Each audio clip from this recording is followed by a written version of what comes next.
संकलपुर गांव के रहने वाले सेठ धनपत एक बहुत ही धनी आदमी थे। वो अपनी पत्नी शकुंतला के साथ जीवन गुजार रहे थे। इतनी धन दौलत होने के बावजूद भी सेठ धनपत बड़े ही लालची और कंजूस किस्म के इंसान थे। जहां एक तरफ सेठ जी का स्वभाव लालची और कंजूसी भरा था, वहीं दूसरी तरफ उनकी पत्नी बड़ी ही सरल और धर्मात्मा किस्म की थी। रोज मंदिर जाना, पूजा पाठ करना, साधु सन्यासियों को दान देना, ये उनकी दिनचर्या थी। सेठ जी को अपनी पत्नी का ये दयालु स्वभाव बड़ा ही खलता था। वो नहीं चाहते थे कि उनकी पत्नी धर्म कर्म के काम करे। वहीं उनकी पत्नी सोचती कि सेठ धनपत की बुद्धि में भी धर्म कर्म और दान पुण्य की बात बैठ जाए। खैर, इसी तरह दोनों के दिन बीत रहे थे। सेठ जी रोज अपना व्यापार का काम करने के लिए दुकान पर जाते। उनकी तिजोरी हमेशा सोने की मोहरों से भरी हुई रहती थी, लेकिन फिर भी उनका लालच कम नहीं होता था। जैसे जैसे उनकी तिजोरी में मोहरें बढ़ती, उनकी लालसा और भी बढ़ती जाती। सेठ जी की कंजूसी की हद ये थी कि वो कभी किसी को एक कौड़ी भी नहीं देते। अगर उनके दरवाजे पर आकर कोई हाथ फैलाता तो सेठ उसे धुतकार देते। संयोग की बात है, एक दिन सेठ जी के यहाँ एक साधु आ गया और सेठ से कुछ दान देने को कहने लगा। अचानक सेठ को ना जाने क्या हुआ कि उसने एक आने का सिक्का साधु की झोली में डाल दिया। साधु सेठ को आशीर्वाद देते हुए चला गया।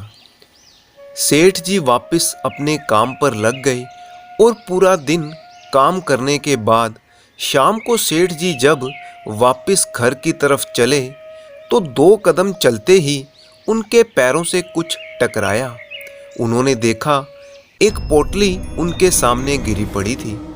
सेठ ने वो पोटली को उठाया और उसे खोलकर देखा तो सेठ जी के आश्चर्य का ठिकाना ही ना रहा।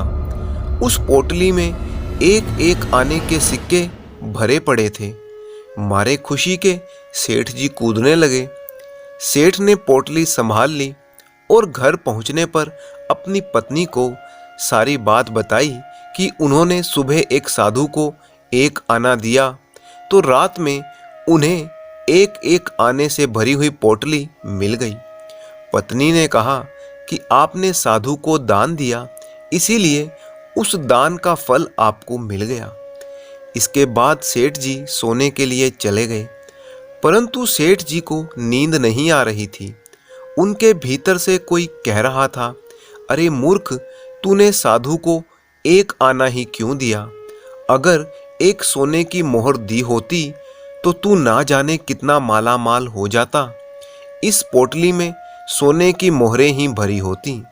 ये सोच सोच कर सेठ जी को सारी रात नींद नहीं आई। वो सुबह होने का इंतजार करने लगे और अपने आप को धिक्कारने लगे कि हाँ, मैं सचमुच कितना बड़ा मूर्ख हूँ। खैर, सुबह होते ही सेठ जी तैयार होकर दुकान पर पहुँचे और उस साधु के आने की बाट जोहने लगे, परंतु वो साधु नहीं आया। शाम होते होते सेठ जी का जी घबराने लगा, पर क्या किया जा सकता था। अगले 2-3 दिन तक सेठ जी साधु की राह देखते रहे।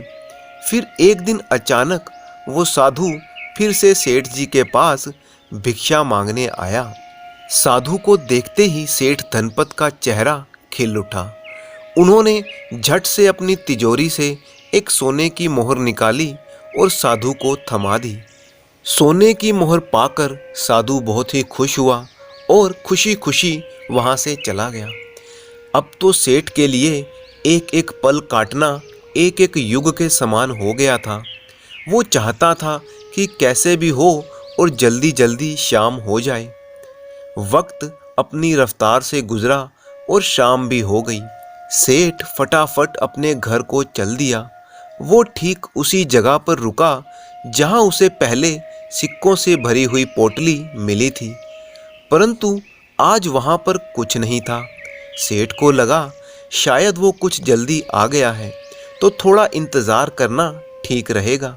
मगर बहुत देर गुजरने के बाद भी उसे कुछ हासिल ना हुआ। फिर सेठ ने सोचा कि यहाँ पर कुछ नहीं है, तो आगे के रास्ते में शायद कोई पोटली मिल जाए। वो पूरे रास्ते भर खाक छानते हुए घर पहुंचा, परंतु आज उसे कोई थैली नहीं मिली। सेठ बहुत ही निराश और बुझे हुए मन से घर पहुंचा। सेठ का मुरझाया हुआ चेहरा देखकर उनकी पत्नी ने पूछा, क्या हुआ, आज आप उदास क्यों हैं? तो सेठ धनपत ने पत्नी को सारी बात बताई और कहा कि पिछली बार जब मुझे रुपयों की थैली मिली थी तो तुमने मुझे कहा था कि ये दान देने का फल है, परंतु आज तो मैंने सोने की मोहर दान में दी है, तो फिर इसका फल मुझे क्यों नहीं मिला? तब पत्नी ने मुस्कुराते हुए कहा कि बात ये है, पिछली बार जो आपने एक आना दान में दिया था, वो त्याग की भावना से और बिल्कुल निस्वार्थ मन से दिया था। आपको उसके बदले में कुछ नहीं चाहिए था। आज आपने जो दान किया है वो भले ही सोने की मोहर का है, परंतु उसके पीछे निस्वार्थ त्याग नहीं है, बल्कि आपका लालच था। आप उस एक मोहर के बदले में थैली भरकर मोहरें चाहते थे। एक बात याद रखिएगा सेठ जी, त्याग फलता है और लोभ छलता है। पत्नी की बात सुनकर सेठ धनपत को अपनी गलती का पछतावा होने लगा और उन्होंने ठान लिया कि अब वो लालच को अपने मन में घर नहीं बनाने देंगे। धन्यवाद।